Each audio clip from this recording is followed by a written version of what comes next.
Hi, my name is Alyssa Charlton, and today I'm going to be talking to you about how you can use the Constructivist approach in a math lesson. My example of the Constructivist approach can be used in a first grade classroom. The problem reads, Alex has 5 marbles. His brother gives him 4 more. How many marbles does Alex have in total?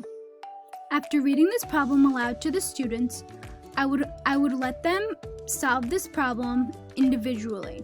If they had any questions, I would be gladly able to assist them. After about 10 minutes, we would regroup as a class in order to see if the students got the correct answer. I would ask them these 3 very important questions. Was the problem using addition or subtraction? How did you solve the problem? And what was the answer to the problem? Now, there are many ways that students can achieve this answer. In order for my students to fully grasp this concept, I would have some students come up to the whiteboard and explain to their peers how they came up with this answer. Some ways to come up with this answer are using a number line or using a picture. Now, if the students wanted to use a number line, they would first start at the number 5 and then count forwards 4.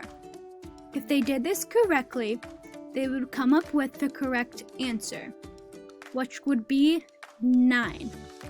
Now, in order for the children to use a picture, they would first start off by, let's say for example, they would draw 5 circles.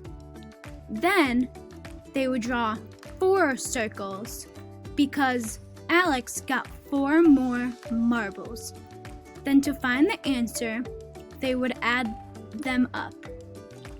This answer would come out to 9. Now, some students can do this using just their brain. This is called mental math.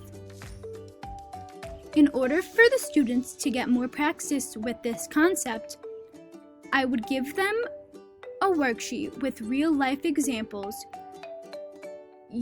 for homework. The reason for this is to make sure that the students fully understand the concept.